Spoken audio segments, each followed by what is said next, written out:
금융 사기꾼이라는 책을 쓴 데이비드 샤르나는 인류 역사 가운데 금융 사기는 끊이지 않고 계속 이어지고 있다라는 말을 했습니다.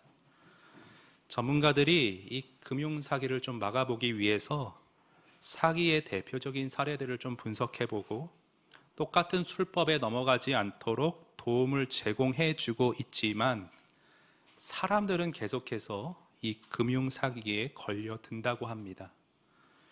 원인이 뭔가, 뭐 때문에 그러는가? 이것은 낚시의 비유를 들어 좀 설명해 드릴 수 있을 것 같은데요. 강가의 물고기들이 낚싯바늘에 엮여 있는 탐스러운 미끼를 보고 그냥 지나치지 못하듯이 마찬가지로 사람들도 쉽게 많은 돈을 한 번에 벌 수 있다라는 그 탐스러운 미끼를 슬쩍 던져 놓으면 영락없이 여기에 낚여오기 때문에 금융사기는 결코 사라지지 않는다고 합니다. 지금도 뭐 여러분 어쩔지 모르시겠지만 저에게는 끊임없이 문자가 날라옵니다. 뭐 소액을 투자하면 대박 난다. 계속 차단 그거 하고 있는데 쉽게 돈을 벌려 하는 인간의 탐욕, 또 자신의 필요를 넘어 분에 넘치는 물질을 획득하고자 하는 인간의 지나친 욕심이 이 땅에 사기를 존속시키는 원인이 되고 있습니다. 이처럼 사람들은 이게 사기임을 알지만 좀 미심쩍지만 물질에 대한 과도한 집착이 스스로를 사기의 덫으로 몰아넣고 있습니다. 이와 같이 인간은 지식을 소유했다고 해서, 정보를 획득했다고 해서 그것만으로는 욕심 및 죄성을 극복하기에 역부족입니다. 우리 안에 뿌리를 깊게 내리고 있는 이 죄성이라는 것은요, 이게 잘못임을 안다고 해서 이렇게 가면 안 된다는 것을 인지한다고 해서 그렇게 아는 것만으로는 그것이 좀처럼 잘 극복되질 않습니다. 그래서 우리는 무엇보다 용서와 은혜와 새롭게 하심과 힘주심이 절실히 필요한 존재들이라 할 수 있습니다. 그런데 사도 바울은 이 점을 매우 예리하게 간파하고 있었습니다. 그래서 오늘 본문 1절에 보시면 그러므로 형제들아 내가 하나님의 모든 자비하심으로 너희를 권하노니, 이 권면을 하는데 어떻게 하느냐? 모든 자비하심으로, 자비를 강조하고 있어요. 근데 자비면 자비지 왜 모든이라는 말을 덧붙였을까? 여러분, 우리 사람은요, 자비가 한 번만 필요한 존재들이 아닙니다. 다시 말해 처음 구원받을 때만 단회적으로 단 한 번만 은혜가 필요한 존재, 그것이 아닙니다.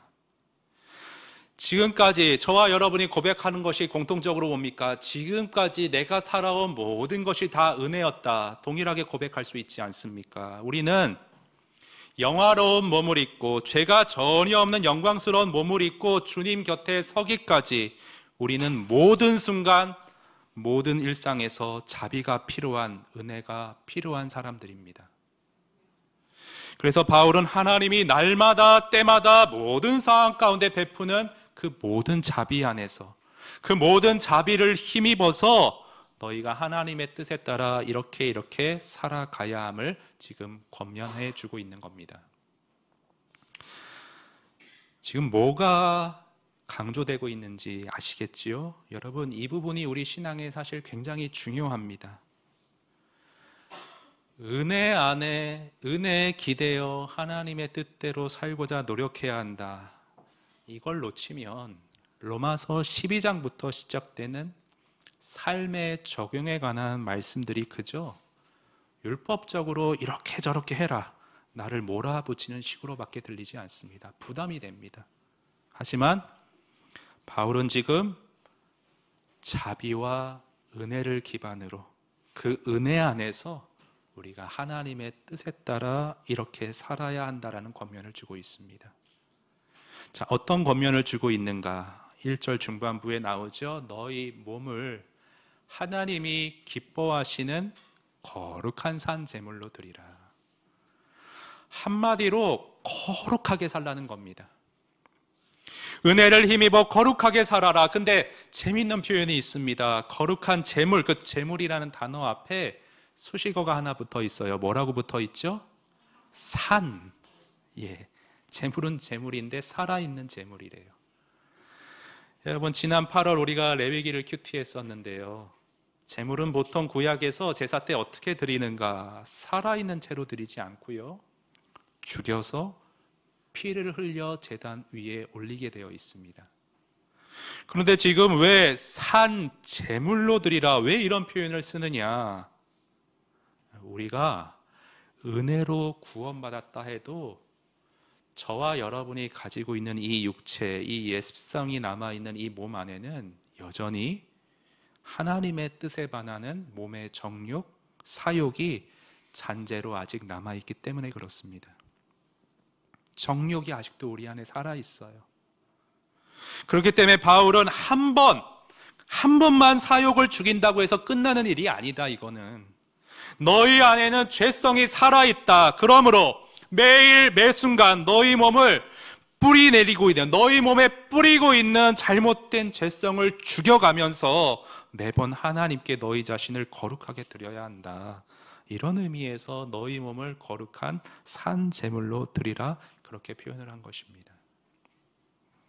그리고 더불어서 바울은 이것이 바로 영적 예배임을 알려주고 계신데요. 여러분, 우리 송도소리교회의 비전 첫 번째가 예배하는 교회입니다. 그런데 바울이 지금 예배에 대해 가르쳐 주시기를 우리가 이렇게 함께 모여 이렇게 다 같이 한 자리에서 드리는 회중 예배만이 아니라 일상에서 내가 들은 말씀 가지고 또 매일 큐티하면서 매 순간 하나님의 뜻에 쫓아 거룩하게 살고자 힘쓰는, 나를 거룩한 산제물로 드리는 그 삶의 예배 역시도 우리가 이 주일 예배와 똑같은 비중을 두고 중시해야 할 영적 예배임을 알려주고 있습니다. 이런 맥락에서 2절의 어떤 그런 흐름을 같이 읽어낼 수가 있는데요. 우리 2절은 같이 합독해 보겠습니다. 2절 다 같이 시작. 너희는 이 세대를 본받지 말고 오직 마음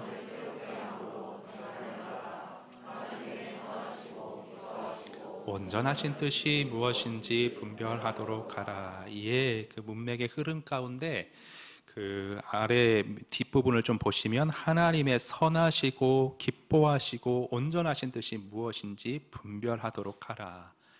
하나님의 뜻을 얘기하고 있고, 그 바로 앞에 지금 화면에 나오는 1절에서는 뭘 강조했었냐 하면 거룩을 향한 영적 예배와 삶의 예배를 강조했었습니다.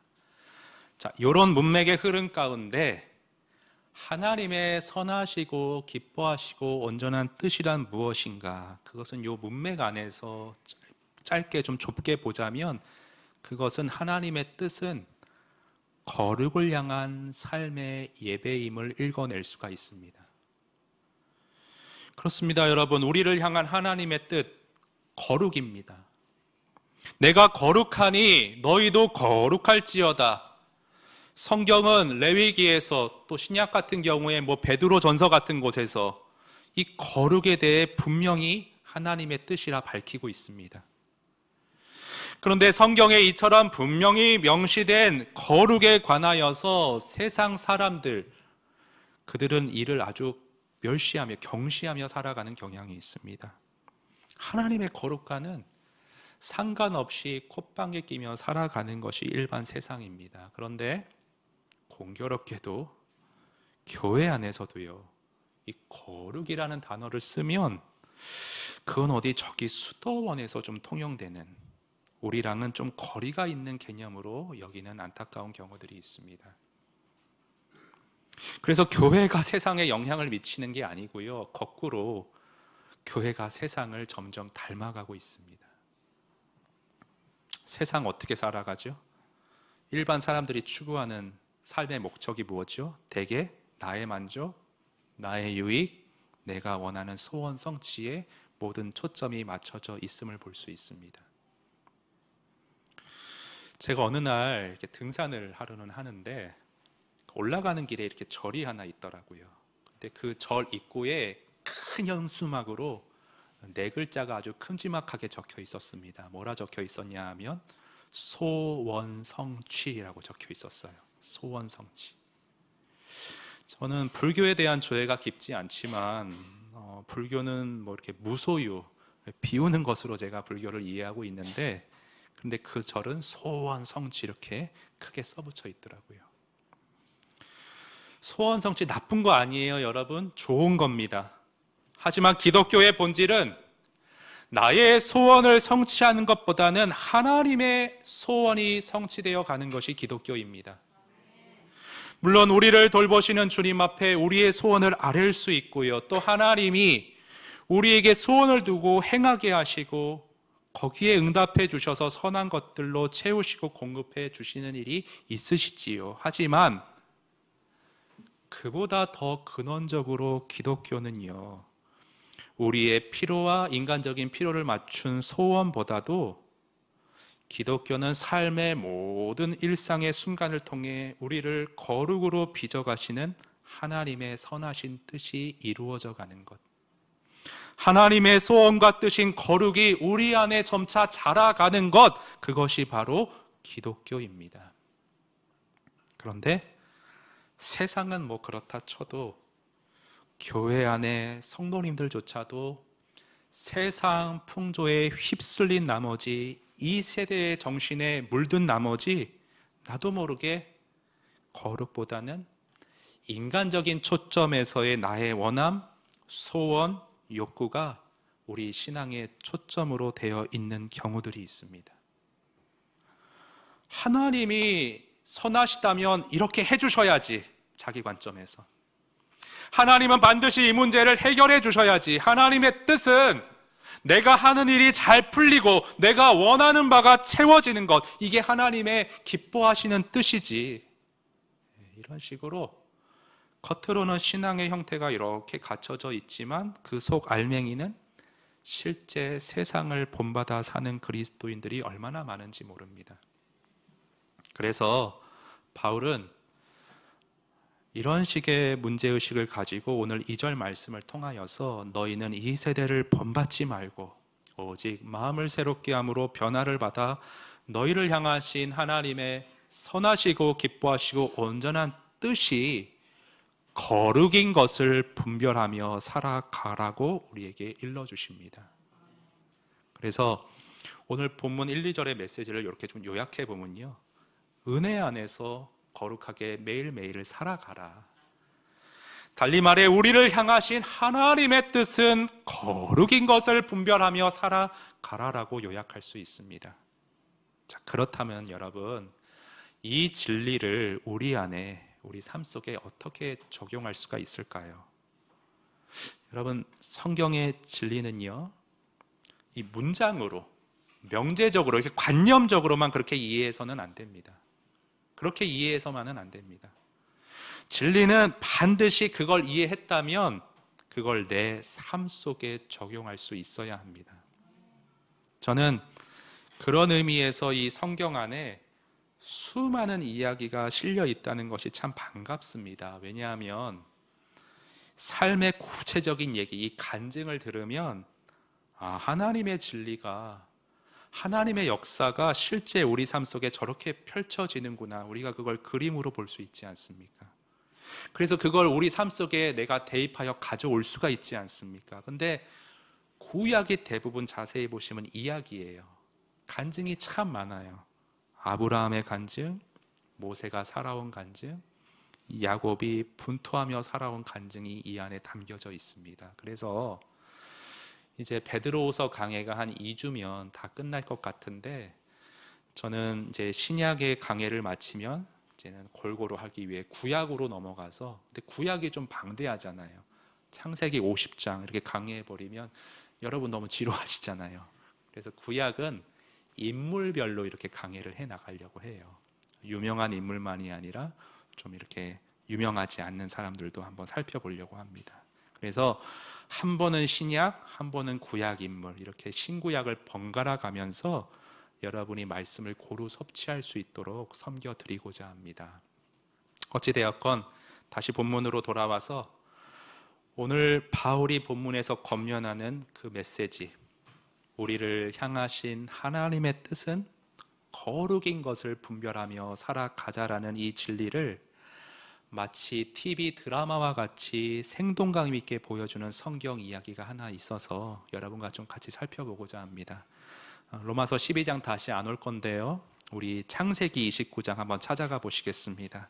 성경 창세기 29장 20절에서 30절 말씀, 제가 가진 성경 구약 성경 42페이지, 제가 2절 읽고 또 여러분 1절 읽고 해서 한번 성경 말씀 한번 같이 보도록 하겠습니다.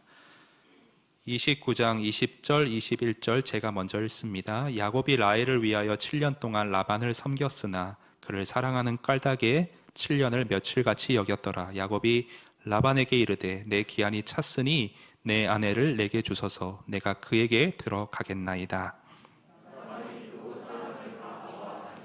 저녁에 그의 딸 레아를 야곱에게로 데려가매 야곱이 그에게로 들어가니라. 라반이 또 그의 여종 실바를 그의 딸 레아에게 시녀로 주었더라.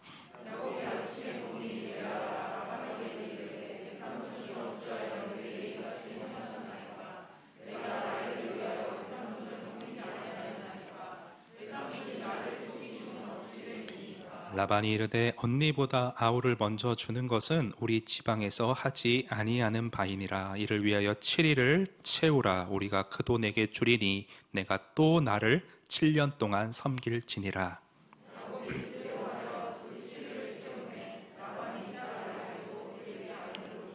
라반이 또 그의 여종 비라를 그의 딸 라헬에게 주어 시녀가 되게 하매 야곱이 또한 라헬에게로 들어갔고 그가 레아보다 라헬을 더 사랑하여 다시 7년 동안 라반을 섬겼더라. 예, 모두가 잘 아는 내용일 텐데요, 제가 간략하게 이 본문 앞뒤의 전체적인 흐름을 좀 말씀드리도록 하겠습니다. 야곱의 외삼촌인 라반이라는 사람에게는 2명의 딸이 있었습니다.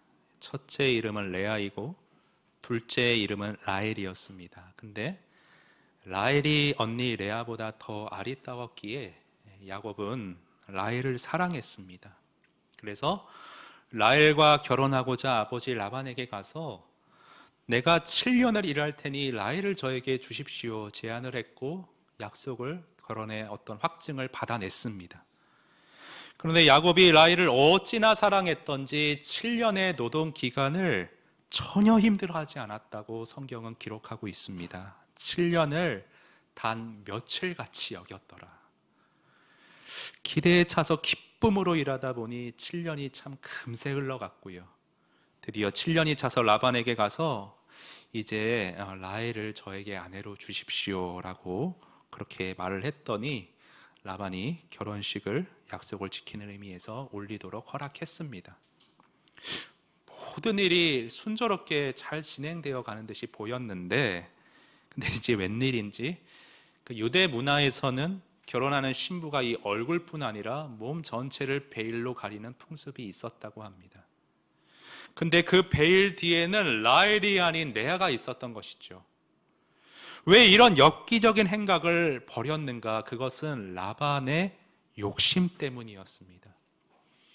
라반은 일 잘하는 야곱을 자신 밑에 더 묶어두기 위해서, 이 가만 보니까 야곱이라는 애가 탐욕이 참 많거든요. 지금 야곱의 탐욕의 대상은 누구냐? 라헬이잖아요. 그 라헬을 얻고자 얘는 뭐든지 할 것 같거든요. 그러면 라헬을 더 오랜 기간 묶어두면, 이용하면 이 야곱을 더 붙잡아 둘 수 있겠구나. 깨를 내서 라헬과 레아를 바꿔치기 해서 위장 결혼을 시켰던 것입니다. 아침에 딱 눈을 떠보니까 옆에 레아가 있으니 너무 놀랐죠. 화가 났고 황당했죠. 그래서 라반에게 확 달려가서 어찌하여 라헬이 아닌 레아입니까? 왜 저를 속이셨습니까? 따졌더니 이 라반이 하는 대답이 뭐냐 하면, 언니보다 아우를 먼저 주는 것은 우리 지방에서 하지 아니하는 바니라. 예, 이 지방에 실제 이런 풍습이 있었다고는 합니다. 근데 이게 사기인 게 뭐냐면, 이런 풍습이 있었다면 타 지방에서 온 야곱에게 미리 이걸 알려줬어야죠. 우리 지방에는 아우가 언니보다 먼저 시집가는 예는 없어. 근데 레아가 지금 신랑감이 없거든. 그러면 네가 먼저 레아와 결혼하고 좀 이따 라헬하고도 결혼할래? 너 그래도 괜찮겠니? 뭐 이런 식의 얘기가 미리 오고 갔어야 맞지요. 그런데 이런 과정이 전혀 없었다는 말은 라반이 의도적으로 야곱에게 사기를 쳤다는 겁니다. 여러분, 사기를 당해보신 일이 있었는지 모르겠지만 얼마나 억울하고 화가 납니까? 더구나 믿었던 삼촌인데요. 근데 신기한 것은요, 오늘 본문에서 야곱이 사기당해서 분노했다거나 그래서 결혼식을 뒤엎었다는 그런 기록은 전혀 없습니다. 28절에 보면 야곱이 그대로 받아들였다고 나옵니다. 그리고 또 7일을 채웠대요. 왜 또 7일을 채웠는가? 이게 뭔가, 결혼식이 지금 우리나라에서는 단 하루만 치르지만, 하루에 다 끝내지만 유대에서는 7일 동안 잔치를 벌이는 것이 풍습이었습니다. 그러니까 7일을 다 채웠다는 것은 야곱이 결혼식을 도중에 뒤엎지 않고 그대로 받아들였다는 의미입니다. 아니, 왜 라반의 사기 행각을 덤덤히 받아들였을까? 그것은 야곱의 탐욕 때문이었습니다. 와, 외삼촌 완전 이건 사기다, 말이 안 된다, 하나님의 도에 어긋난다, 이런 삼촌 밑에서는 더 이상 아래서 일할 이유가 없다, 이런 감정과 생각을 지금 라헬을 꼭 얻어야 한다는 야곱의 탐욕이 다 잠재워 버렸습니다. 그래서 결혼식 마친 이후 무려 7일을 채울 뿐 아니라 7년을 더 일하라는 이 뻔뻔스러운 제안을 야곱은 아무 말 없이 순순히 받아들입니다. 사기임을 알지만 탐욕 때문에, 욕심이 있었기 때문에 사기의 덫에 스스로를 던져 넣었던 것이지요. 참 어리석고 안타까운 모습이죠. 탐욕의 노예가 돼서 질질 끌려가고 있죠. 근데 더 안타까운 것은요, 오늘 여러분과 이걸 좀 제가 자세히 좀 보고자 하는 건데, 더 안타까운 것은 뭐냐 하면 야곱의 탐욕이 이 사기 사건을 통해 야곱을 거룩으로 이끌고자 하시는 그 하나님의 뜻, 하나님의 초대를 야곱의 탐욕이 눈을 가려 그걸 보지 못하게 만들었다는 것입니다. 여러분, 가만 보세요. 그 라반이 어떤 식으로 사기를 쳤습니까? 마지와 둘째를 바꿔치기 했습니다. 근데 여러분, 이게 얼마나 재밌냐면 야곱이 아버지 이삭에게 어떤 사기를 쳤는지 한번 생각해 보세요. 형 에서 둘째인 야곱, 마지와 둘째를 바꿔치기 해서 아버지를 속였습니다. 묘하지 않으세요? 똑같은 술법에 자기가 똑같이 당했어요. 우연이었을까요? 결코 우연이 아니었습니다. 이 사건은 야곱을 거룩으로 초청하고 다시는 과거와 같이 사기와 거짓 속에서 살아가지 말라라고 거룩의 자리로 야곱을 회복시키기 위한 하나님의 뜻, 하나님의 섭리였습니다. 우연이 아니었어요. 여러분, 한번 생각해 보세요. 야곱이 이 라반에게 와서 평탄하게 재산이 자꾸 불어나고 원하는 아내를 순조롭게 얻고 그렇게 모든 일이 다 잘 풀려갔다라고 한다면 거짓과 사기로 인생을 경영해온 야곱이 앞으로도 계속 그런 방식으로 인생을 살아가지 않았겠습니까? 사기쳤는데 결과가 좋거든요. 계속 사기치며 그렇게 살아가지 않았겠습니까? 하나님은 오늘 일평생을 그렇게 쭉 살아갈 수 있었던 야곱을 멈춰 세우시기 위해서 라반으로부터 사기를 당하게 하심으로 야곱을 거룩으로 회복하고 초청하고 계신 것입니다.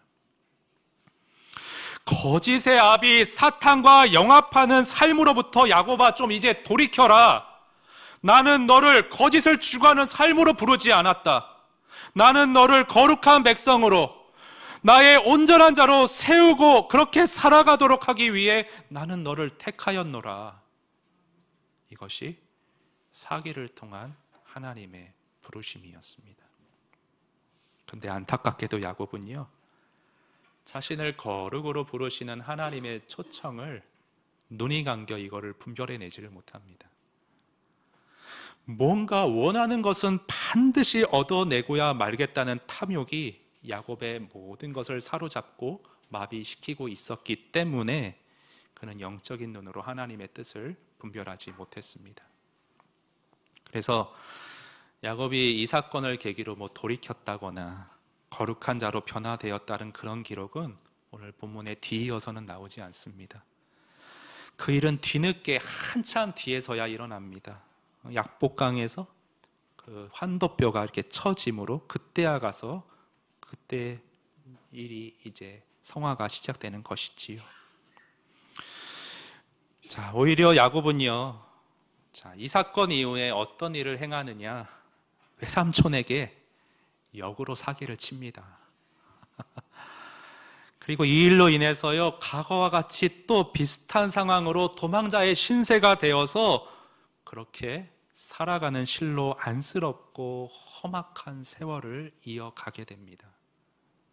사랑하는 여러분, 야곱의 경우만 안쓰럽게 생각하지 마시고요, 이 시간 우리 자신을 가만히 돌아볼 수 있었으면 좋겠습니다.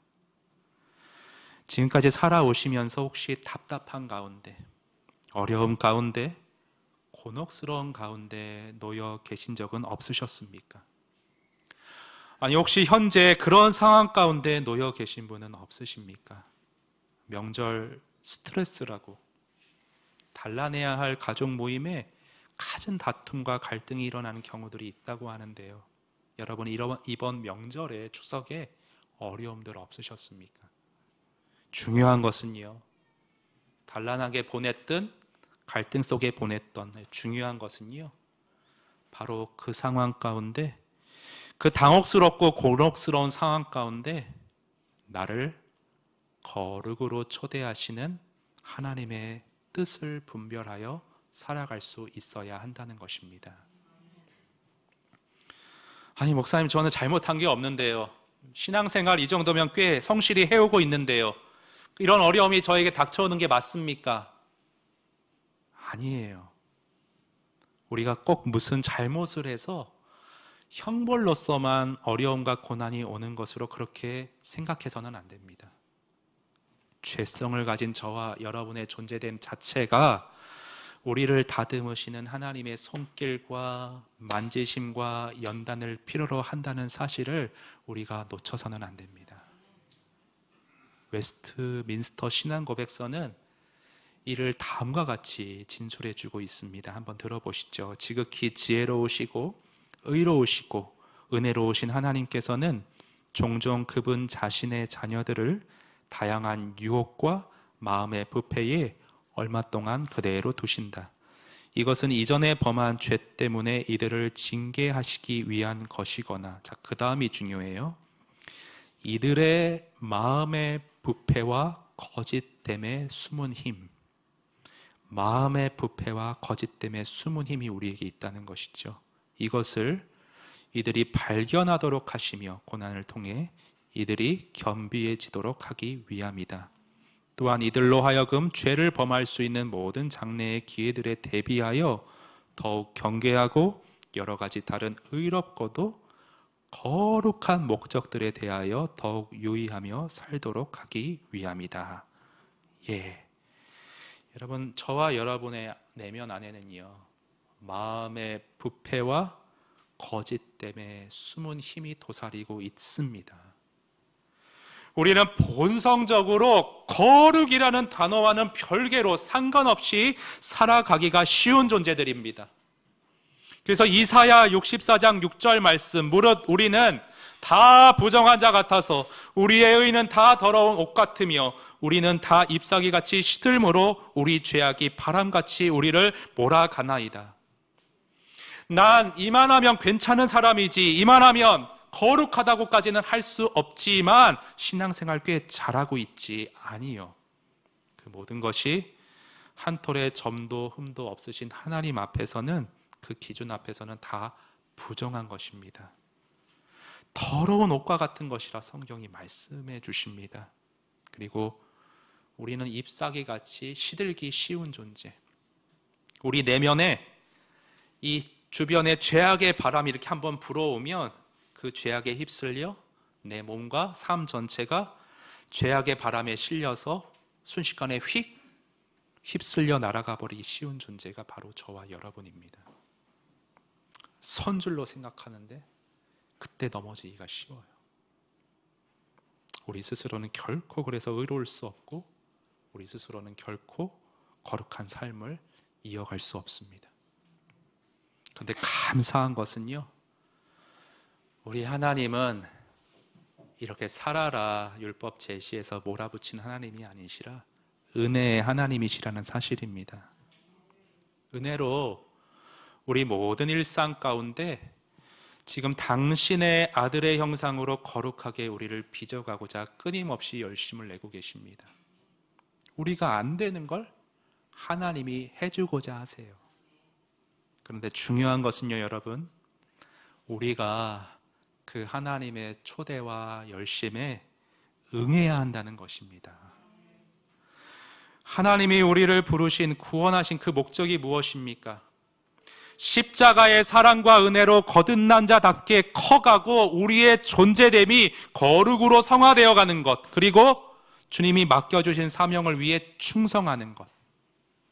일상에 그냥 안주하는 것이 아니라 세상 풍조에 따라 욕심에 따라 인생을 허비하며 살아가는 것이 아니라 우리가 믿음의 눈으로 주님의 거룩으로의 초대의 손길을 분별하여 거기에 응할 수 있어야 하겠습니다.